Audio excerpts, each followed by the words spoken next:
عليه وسلم لا يؤمن أحدكم حتى أكون أحب إليه من والده وولده والناس أجمعين أو كما قال عليه الصلاة والسلام ہے کمال رتبہ مصطفیٰ ہے کمال رتبہ مصطفیٰ بلغ العلا بکمالہ یہ اثر ہے ان کے جمال کا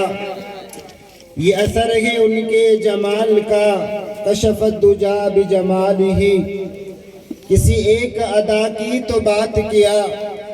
کسی ایک ادا کی تو بات کیا حسنت جمیع خصالہ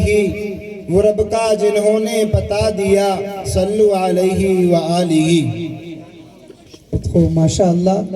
نظران درود پیش کر دیں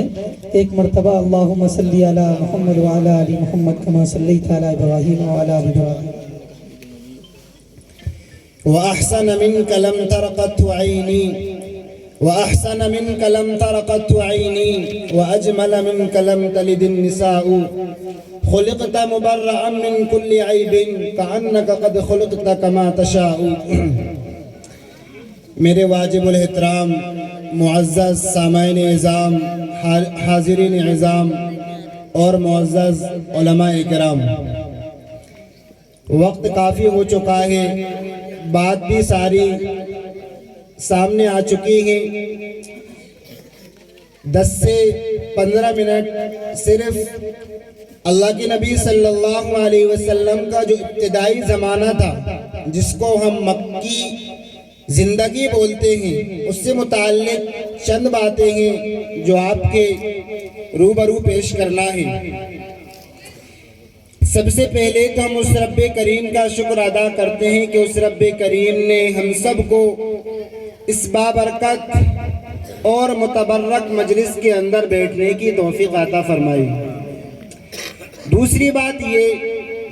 کہ اللہ تبارک و تعالیٰ کے ہم سب کے اوپر بہت سارے احسانات ہیں اگر ان کو گنا جائے شمار کیا جائے تو ہم شمار نہیں کر سکتے اللہ تبارک و تعالیٰ نے بھی بہت سارے احسانات کیے ہیں لیکن کبھی اپنی امت کے لیے فخر کے طور پر یہ نہیں فرمایا کہ میں نے تمہارے لیے یہ احسان کیا ہے ہم دیکھیں آسمان کو اللہ تبارک و تعالیٰ نے ہمارے لیے بغیر کسی کھمبوں کے کھڑا کر رکھا ہے لیکن کہا میں نے تمہارے اوپر احسان نہیں جتلایا ہے دیکھو زمین کو اللہ تبارک و تعالیٰ نے فرش کی طرح بچھایا ہے لیکن کبھی احسان نہیں جتلایا ہے اسی طریقے سے نہر و انہار کو جاری کیا ہے کبھی احسان نہیں جتلایا ہے پہاڑوں کو کھڑا کیا ہے احسان نہیں جتلایا ہے ایک وقت ایسا آیا 1500 سال قبل ایک ایسا وقت آیا اللہ تبارک و تعالیٰ نے خود بے ساختہ کہا کہ میں نے تمہارے اوپر اب احسان جتلا دیا ہے وہ احسان کیا ہے وہ احسان یہ ہے لقد من اللہ علی المؤمنین اذ بعث فیہم رسولا جس وقت میں نے میرے پیارے محبوب صلی اللہ علیہ وسلم کو تمہارے درمیان بھیجا گویا کہ میں نے تمہارے اوپر احسان جتلا دیا ہے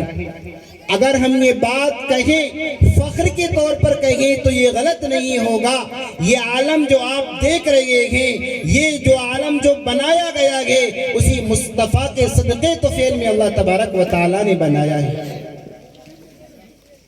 سارے لوگ دنیا کے اندر آتے ہیں دنیا کے اندر آنے کے بعد کمالات دکھاتے ہیں اس کے بعد ان کے تذکرے ہوتے ہیں لیکن میرے مصطفیٰ دنیا کے اندر ابھی نہیں آئے ہزار سال قبل اللہ تبارک و تعالیٰ ان کے تذکرے فرماتا ہے جس وقت حضرت آدم علیہ نبینا علیہ السلام کو اللہ تبارک و تعالیٰ نے بنایا تو حضرت آدم علیہ نبینا علیہ السلام نے پیدا ہوتے ہی اپنی آنکھوں کو کھولا تو دیکھا کہ عرش معلیٰ کے اوپر ایک سطر لکھی ہوئی ہے اس کے اندر یہ جملہ لکھا ہوا ہے لا الہ الا اللہ محمد رسول اللہ حضرت آدم نے اللہ تبارک و تعالیٰ سے سوال کیا کہ اللہ لا الہ الا اللہ، اس کا مطلب تو میں نے سمجھ لیا ہے کہ اللہ کے علاوہ کوئی معبود نہیں ہے، لیکن یہ محمد الرسول اللہ ہے، اس کا معنی اور مطلب اور مفہوم مجھے سمجھ میں نہیں آیا ہے، اس کا کیا مطلب ہے؟ تو اللہ نے اسی وقت آدم سے کہا تھا، یہ آدم، یہ محمد الرسول اللہ صلی اللہ علیہ وسلم وہ ہستی ہے، وہ ذات ہے، یہ کائنات جو میں چلا رہا ہوں، اس کائنات کو جو میں نے بنایا ہے، اسی محمد الرسول اللہ صلی اللہ علیہ وسلم کے صدقے طفیل میں بنایا ہے۔ اور آدم آگے تم بھی سن لو، جو تم کو بنایا ہے میں نے اسی محمد الرسول اللہ صلی اللہ علیہ وسلم کے صدقے طفیل کے اندر بنایا ہے۔ وقت کی قلت کو مد نظر رکھتے ہوئے آگے چلتے ہیں۔ جس وقت اللہ کے نبی کی ولادت ہوئی، اللہ کے نبی نے ولادت کے بعد تقریباً 40 سال کی عمر اپنی مکہ کے اندر گزاری۔ 40 برس کی عمر کے اندر جب اللہ کے نبی صلی اللہ علیہ وسلم کو نبوت سے سرفراز فرمایا جاتا ہے، اللہ کے نبی کو ایک مشن دیا جاتا ہے، وہ مشن یہ ہے کہ ہر کچے اور پکے مکان تک اس بات کو پھیلا دو کہ اللہ ایک ہے، اللہ کے علاوہ کوئی معبود نہیں ہے، اور محمد الرسول اللہ صلی اللہ علیہ وسلم اللہ کے نبی ہیں۔ اللہ نے نبی صلی اللہ علیہ وسلم نے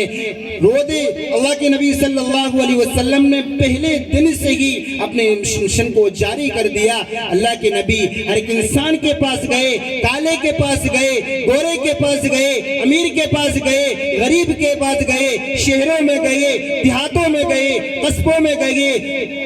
ملکوں کے اندر اللہ کے نبی گئے، لیکن اللہ کے نبی نے جو مشن شروع کیا تھا اس مشن کو اللہ کے نبی نے کبھی چھوڑا نہیں۔ ایک واقعہ پیش آتا ہے، بڑا دلچسپ واقعہ ہے، آپ حضرات بھی اس واقعے کو سن کر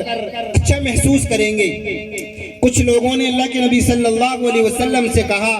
اللہ کے نبی صلی اللہ علیہ وسلم آپ دیکھیں کہ آپ کے اسلام کے اندر وہ لوگ داخل ہوئے ہیں جن میں سے اکثر غلام ہیں، یہ وہ لوگ داخل ہوئے ہیں جن کی مالی حالت صحیح نہیں، یعنی وہ غریب لوگ۔ ہم کہتے ہیں کہ آپ جائیے مکہ کے اس نوجوان کے پاس جس کو اللہ تبارک و تعالیٰ نے ایسی طاقت دے رکھی ہے کہ 40 نوجوان اس کا مقابلہ نہیں کر سکتے، جس کو تاریخ رکانہ کے نام سے یاد کرتی ہے۔ اللہ کے نبی صلی اللہ علیہ وسلم، کیونکہ اللہ کے نبی کا یہ مشن تھا، اللہ کے نبی کا یہ کام تھا کہ اللہ کے نبی ہر جگہ جا کر اس بات کو یاد دلاتے تھے کہ اللہ ایک ہے اور محمد الرسول اللہ صلی اللہ علیہ وسلم اللہ کے نبی۔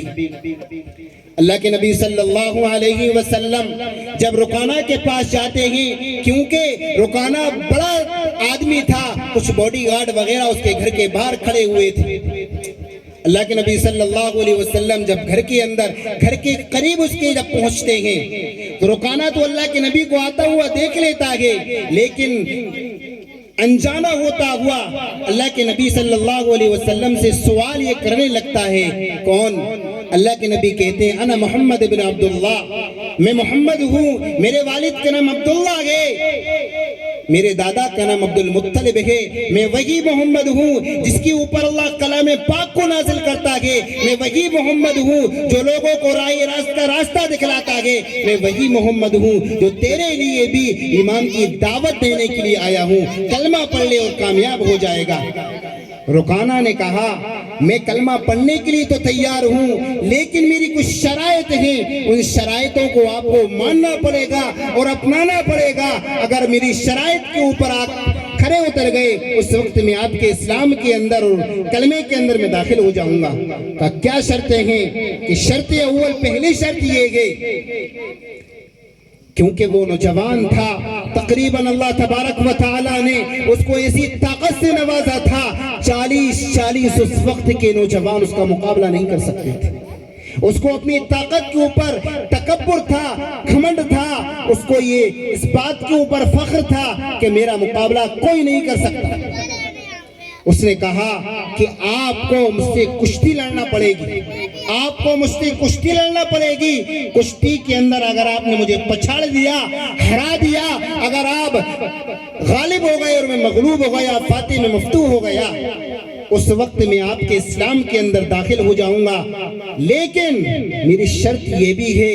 اگر میں غالب ہو گیا، ہماری زبان کے اندر کہیں میں جیت گیا، تو میرے دل جو چاہے گا میں آپ کے ساتھ کروں گا، مکہ کے اندر ذلیل کروں گا، طائف کے اندر ذلیل کروں گا، جہاں میرا دل چاہے گا میں آپ کو ذلیل کروں گا۔ اللہ کے نبی صلی اللہ علیہ وسلم نے سر جھکاتے ہوئے کہا مجھے قبول ہے، مجھے قبول ہے، مجھے قبول ہے۔ اس نے کہا کشتی یا نہیں ہوگی، کشتی اس میدان کے اندر ہوگی، اس میدان کے اندر مکہ کا بوڑھا بھی جمع ہوگا، جوان بھی جمع ہوگا، بچے بھی جمع ہوں گے، عورتیں بھی جمع ہوں گی، گویا کہ اسٹیڈیم کی طرح کھچا کھچ میدان بھرا ہوا ہوگا، ہم دونوں آمنے سامنے ہوں گے۔